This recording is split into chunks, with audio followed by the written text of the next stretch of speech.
ஸ்தோத்திரம் ஜெயம் தரும் தேவனே ஸ்தோத்திரம் ஸ்தோத்திரம்.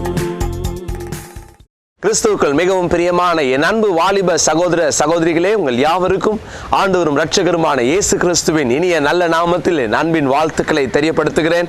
இந்த வாலிப ஓட்டம் நிகழ்ச்சியை ஒவ்வொரு வாரமும் தவறாமல் பார்க்கிற உங்களை ஆண்டவர் தாமே அதிகமாய் ஆசீர்வதிப்பாராக.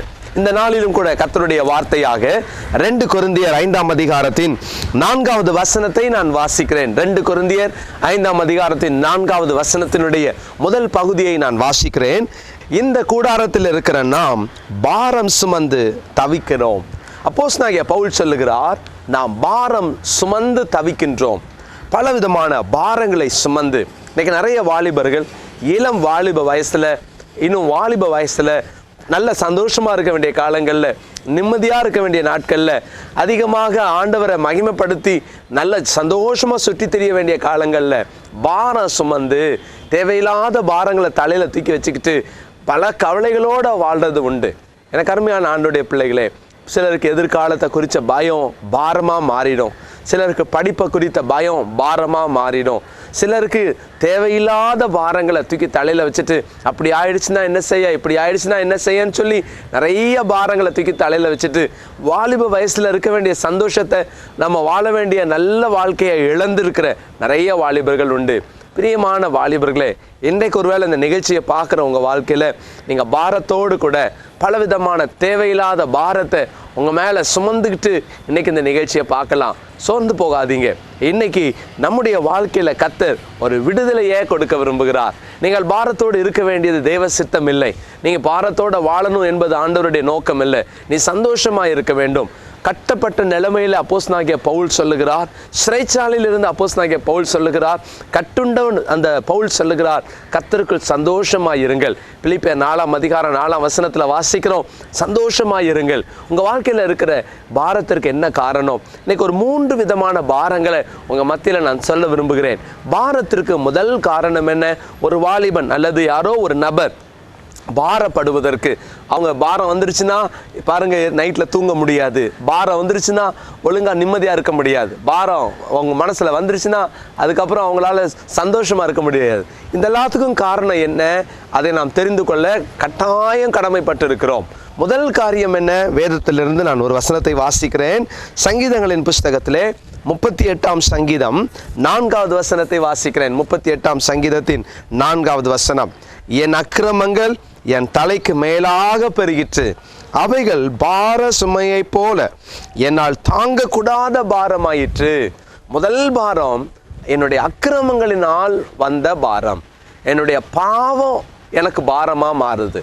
நான் என்னைக்கு என் வாழ்க்கையில் பாவத்துக்கு அடிமையாகிறேனோ அன்னைக்கு அந்த பாவம் என்னை பாரப்படுத்த ஆரம்பிக்கிறது.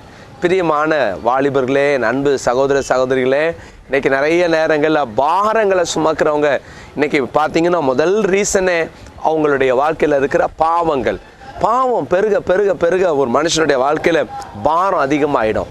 நிறைய நேரங்களில் இன்னைக்கு பாவத்தை அவங்களால மேற்கொள்ள முடியாமல் இருக்கும்போது அது பாரமாக இருதயத்தில் அழுத்த ஆரம்பிச்சிடும். சில வாலிபர்கள் அவர்கள் கவுன்சிலிங்காக வரும்போது சொல்லுவாங்க, அண்ணே எங்களுக்கு தூக்கம் இல்லை, நிம்மதியாக இருக்க முடியல. என்னன்னு விசாரிச்சா அதற்கு பின்பு அவர்களுடைய வேதனையான அனுபவங்களை சொல்லுவாங்க. சில பாவங்களை எங்களால் மேற்கொள்ள முடியலை, சில பாவங்களை நாங்கள் விட்டுட்டு வெளியே வரணும்னு நினைக்கிறோம், எங்களால் முடியலை. இந்த மாதிரி பாவங்கள் எங்களுடைய வாழ்க்கையில் எங்களை அடிமைப்படுத்துதே அப்படின்னு சொல்லி இந்த பாவத்தின் நிமித்தம் இன்னைக்கு நிறைய பேர் பாரம் சுமந்து அழுதுட்டு இருக்கிறாங்க. என் அருமையான வாலிபர்களே, உன் வாழ்க்கையில் இருக்கிற சில பாவங்கள், சில ரகசிய பாவங்கள், சில பாவங்கள், உன்னால் வெளியே துரத்த முடியாத சில பாவங்கள், உன்னால் மேற்கொள்ள முடியாத சில பாவங்கள், விட்டுட்டு வெளியே வர முடியாத சில பாவங்கள், உன்னை பின்தொடர்ந்து வந்து உன்னை அடிமைப்படுத்திக்கிட்டு இருக்கிற அந்த பாவங்கள், அது நிமித்தம் நீ இன்னைக்கு பாரத்தோடு வாழ்ந்துட்டு இருக்கிறியோ, ஒவ்வொரு நேரமும் அதை உன் மனசில் போட்டு ஒவ்வொரு நேரமும் அதை சிந்தையில் வச்சு வச்சு வச்சு ஐயோ ஏன் என் வாழ்க்கையில் இந்த மாதிரி இதுலேருந்து எனக்கு விடுதலை வராதான்னு சொல்லி நீங்கள் தருமாறிட்டு இருக்கிறீங்களா? இன்னைக்கு கர்த்தர் உங்களுக்கு விடுதலையை கொடுக்க விரும்புகிறார். என் அன்பு வாலிபனே, வேதம் சொல்லுகிறது, பாவங்களை மறைக்கிறவன் வாழ்வடைய மாட்டான், அவைகளை அறிக்கை செய்து விட்டு விடுகிறவனோ இரக்கம் பெறுவான் என்று வேதத்தில் வாசிக்கிறோம். இன்னைக்கு உங்கள் வாழ்க்கையில் இருக்கிற எல்லா பாரங்களையும் ஆண்டவர் சமூகத்தில் நீங்கள் கொண்டு வாங்க. ஆண்டவர்கிட்ட சொல்லுங்க, ஆண்டவரே என் வாழ்க்கையில் இந்த பாரத்தோட நான் வாழ வேண்டிய அவசியம் இல்லை, எனக்கு ஒரு விடுதலை வேணும்பான்னு சொல்லி கேளுங்க. இன்னைக்கு உங்களுக்கு ஒரு விடுதலையை கர்த்தர் கொடுக்க வல்லவராக இருக்கிறார். பாவங்களை அறிக்கை செய்து விட்டுவிட்டால் நாம் இரக்கத்தை பெறுவோம். அந்த பாவங்களை இயேசு மன்னிக்க வல்லவராக இருக்கிறார். பிரியமான வாலிபர்களே, பாவ பாரம் உங்களை அழுத்துதா? ஆண்டவர்கிட்ட வாங்க, உண்மையா சொல்லுங்க, ஆண்டவரே நான் பாவத்தோட போராடிட்டு இருக்கிறது உண்மை, என்னால் நிம்மதியாக இருக்க முடியல, எனக்கு இன்னைக்கு ஒரு விடுதலை வேணும்னு சொல்லுங்க. குமாரனாக இயேசு கிறிஸ்து உங்களை விடுதலை ஆக்குவார். பாவத்திற்கு பரிகாரி இயேசு கிறிஸ்து ஒருவரே. பாவத்தோடு நீ வாழ வேண்டியது அவசியம் இல்லை, அந்த பாரத்தை சுமக்க வேண்டிய அவசியம் இல்லை. இயேசு உன்னை விடுதலையாக்குவார். முதல் பாரம் காரணம் என்ன? அது பாவத்தினால் வந்தது. பாவம் செஞ்சதுனால வெளியே வர முடியுமா? இதனால பின்விளைவு என்ன? இது எனக்கு என்ன பிரச்சனை ஆயிடும்னு சொல்லி பயந்து பயந்து பயந்து அது பாரமா மாறுது. இந்த பாரத்தோடு நீ வாழ வேண்டிய அவசியமே இல்லை. கர்த்தர் விடுதலையை தருவார். இரண்டாவது பாரத்திற்கு காரணத்தை அங்கே யோபு 6ஆம் அதிகாரத்திலே நாம் வாசிக்கிறோம். யோபுவின் புஸ்தகத்திலே 6ஆம் அதிகாரத்திலே மிக முக்கியமான அங்கே இன்னொரு பாரத்தை குறித்து நாம் பார்க்கிறோம். பாருங்கள், யோபு 6ஆம் அதிகாரம் 2ஆம் வசனத்தை வாசிக்கிறேன். என் சஞ்சலம் நிறுக்கப்பட்டு என் நிர்பந்தம் எல்லாம் தராசிலே வைக்கப்பட்டால் நலமாயிருக்கும், அப்பொழுது அது கடற்கரை மணலை பார்க்கிலும் பாரமாயிருக்கும், ஆகையால் என் துக்கம் சொல்லி முடியாதது. யோபு சொல்லுகிறார், என் சஞ்சலத்தினால் நான் பாரப்படுகிறேன். பாரத்திற்கு இரண்டாவது காரணம் சஞ்சலம். சஞ்சலம்னு சொன்னா கடந்த வாழ்க்கையில் ஏற்பட்ட சில அவமானங்கள், சில பிரச்சனைகள். சில நேரம் பாருங்க, சில ஃபெயிலியர்ஸை நினைச்சு சில அதிலேயே உட்கார்ந்து அழுது அழுது அழுது பாரம் சுமந்துட்டு இருப்பாங்க. பிரியமான வாலிபர்களே, இன்னைக்கு ஒருவேளை அப்படிப்பட்ட பாரத்தோடு, அப்படிப்பட்ட ஒரு வேதனையான அனுபவத்தோடு இன்னைக்கு இந்த செய்தியை கேட்டுக்கொண்டு இருப்பீர்களானால் கர்த்தர் உங்களுக்கு ஒரு விடுதலையை கொடுப்பார். இன்னைக்கு கர்த்தர் உங்களுக்கு ஒரு விடுதலையை கொடுக்க வல்லவராக இருக்கிறார். நிறைய நேரம் நம்ம நினைக்கிறோம், ஐயோ என்னுடைய சஞ்சலங்கள், என்னுடைய கடந்த கால வாழ்க்கைகள் எனக்கு எவ்வளவு வேதனையை தருதே, என்னால் வெளியே வர முடியலையேன்னு சொல்லி எத்தனை நேரங்களிலே போராடுகிறவர்கள் உண்டு. அருமையான வாலிபனே, உன் கடந்த கால வீழ்ச்சிகள், எனக்கு அருமையான பெற்றோரே, உங்கள் கடந்த கால வாழ்க்கையில் ஏற்பட்ட சில தடுமாற்றங்கள், போராட்டங்கள் இன்னைக்கு வரைக்கும் உங்களை குத்திக்கிட்டு இருக்கலாம். இன்னைக்கு வரைக்கும் நீங்கள் அதில் போராடிக்கிட்டு இருக்கலாம். இன்னைக்கு வரைக்கும் அந்த சஞ்சலங்கள் அது கடற்கரை மனதை பார்க்கலும் பெரிய பாரமா இருக்கலாம். நீங்கள் பாரத்தோடு இருக்க வேண்டாம். ஆண்டவருடைய சமூகத்துக்கு வாங்க, உங்க பாரத்தை இறக்கி வைங்க. இன்னைக்கு நிறைய நேரம் கடந்த வாழ்க்கையை நினைச்சு அழுதுட்டு இருக்கிற நிறைய பேர் உண்டு. முடிந்து போனதை நினைச்சு யோசிச்சு அதனால தடுமாறிட்டு இருக்கிறவங்க நிறைய பேர் உண்டு. அதனால என்ன பிரயோஜனம்? யோசித்து பாருங்களேன். அதனால நீங்க கவலைப்பட்டு அதை யோசிச்சு என்ன நடக்க போகிறது? பிசாசு இதை உங்களுக்கு ஒரு ஆயுதமா வச்சு பயன்படுத்தி உங்களை வேதனைப்படுத்தி எதிர்கால ஆசீர்வாதங்களை அவன் கெடுத்துக்கிட்டு இருக்கிறான். அதனால ஜாக்கிரதையா இருங்கள். வேதம் சொல்லுகிறது, ரோமருக்கு எழுதின நிருபம் 8ஆம் அதிகாரத்தில் 28ஆம் வசனத்துல, எல்லாம் சகலமும் நன்மைக்கு எதுவாய் நடந்து கொண்டிருக்கிறது. எல்லாம் நன்மைக்கு எதுவாய், உங்க காரியங்கள் நன்மைக்கு எதுவாய். ஐயோ சஞ்சலம் வந்துருச்சே, என் வாழ்க்கையில கடந்த தோல்விகள் நல்லது, நன்மைக்கு, அதை அப்படி எடுத்துக்கொள்ளுங்க. நல்லதுக்காக தான். இதை விட பெரிய பிரச்சனை வருவதற்கு முன்பு ஆண்டவர் அதை மாற்றி போட்டார். இதை விட பெரிய போராட்டங்கள் வருவதற்கு முன்பு ஆண்டவர் அதை எடுத்து போட்டார். இதை விட பெரிய அவமானம் வருவதற்கு முன்பு கர்த்தர் ஏதோ சின்னதா வச்சு முடிச்சிட்டாரு. அவ்வளவுதான். சந்தோஷமா இருங்கள். ஆண்டவருக்கு மகிமை உண்டாகட்டும். சஞ்சலங்களினால் வந்த பாரம், முதலாவது பாவத்தினால் வந்த பாரம், இரண்டாவது சஞ்சலத்தினால் வந்த பாரம், மூன்றாவதாக இன்னொரு வசனத்தை மாத்திரம் நான் வாசித்து ஜெபிக்கிறேன். லூக்கா சுவிசேஷத்தில் 21ஆம் அதிகாரத்தின் 34வது வசனத்தை நான் வாசிக்கிறேன். லூக்கா 21ஆம் அதிகாரம் 34வது வசனம்.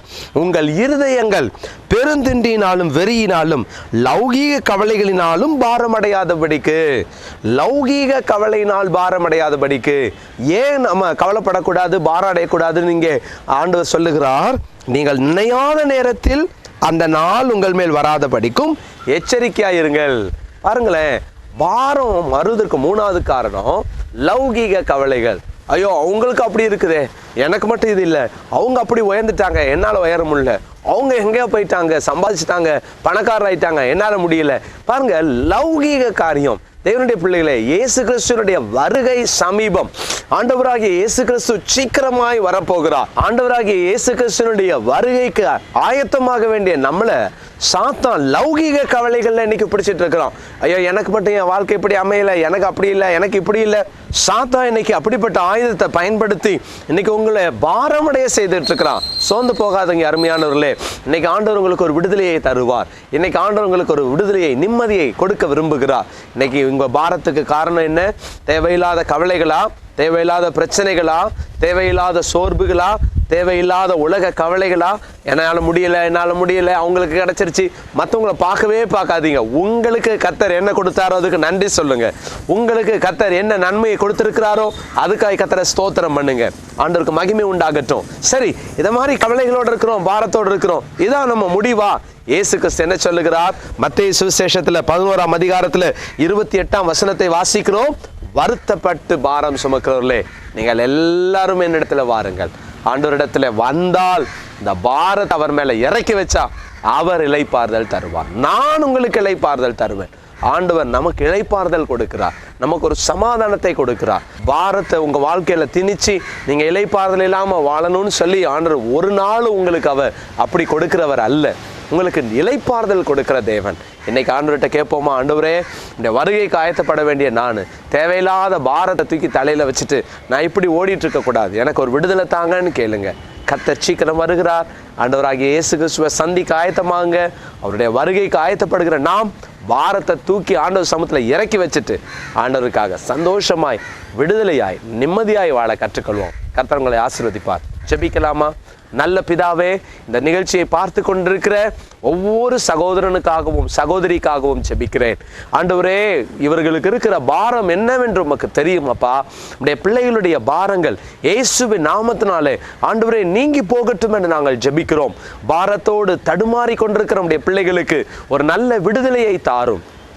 பாவ பாரத்தோடு ஆண்டவரே, உலக பாரத்தோடு ஆண்டவரே, எதிர்கால கவலைகளின் நிமித்தமாய் வந்த அந்த அப்படிப்பட்ட பாரங்களோடு, கடந்த கால வாழ்க்கையில் ஏற்பட்ட ஆண்டவரே பிரச்சனையினால் அப்படி வந்த சஞ்சலம் என்ற அந்த பாரத்தினால் ஆண்டவரே நம்முடைய பிள்ளைகள் கவலையோடு கண்ணீரோடு தலைகுனிந்து வாழ்ந்த நாட்கள் போதும்.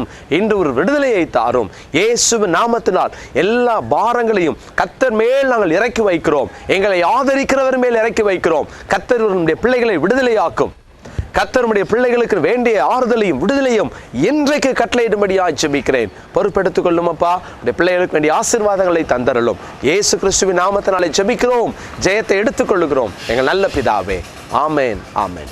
அருமையான வாலிபர்களே, ஆண்டவர் உங்களுக்கு இன்றைக்கு விடுதலையை வைத்திருக்கிறார், நிம்மதியை வைத்திருக்கிறார். நீங்க ஏன் பாரத்தோடு இருக்கணும்? தூக்கி போட்டுருங்க. ஆண்டவருக்காய் சந்தோஷமா வாழுங்க. கவலையோடு கூட வாழ்ந்த நாட்கள் போதும். ஆண்டவர் உங்களை விடுதலை ஆக்கிட்டார். நிம்மதியோடு வாழ ஆண்டவர் உங்களை ஆசீர்வதிப்பாராக என்று உங்களை வாழ்த்துறேன். மறுபடியும் அடுத்த வாரம் இன்னொரு நல்ல நிகழ்ச்சியில் உங்களை சந்திக்கிறேன். God bless you. அன்பு வியாபாரிகளே, வியாபாரத்தில் தோல்வியா, நஷ்டமா, கடன் சுமையா? வேதத்தின் அடிப்படையில் பதில் காண வாருங்கள்.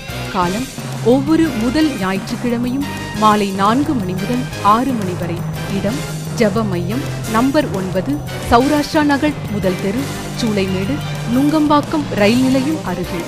நமது சகோதரர் ஆர். ஜான் ஜோசப் அவர்கள் தேவ செய்தி வழங்கி ஆலோசனை கொடுத்து உங்களுக்காக ஜெபிப்பார்கள். வியாபாரிகளே, குடும்பமாய் வாருங்கள். தேவ ஆசீர்வாதம் பெற்று செல்லுங்கள்.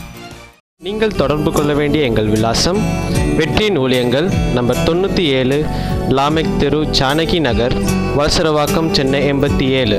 For prayer and counseling, தொலைபேசி எண் 044 6555 1333 மற்றும் 2486 3381 2486 3382.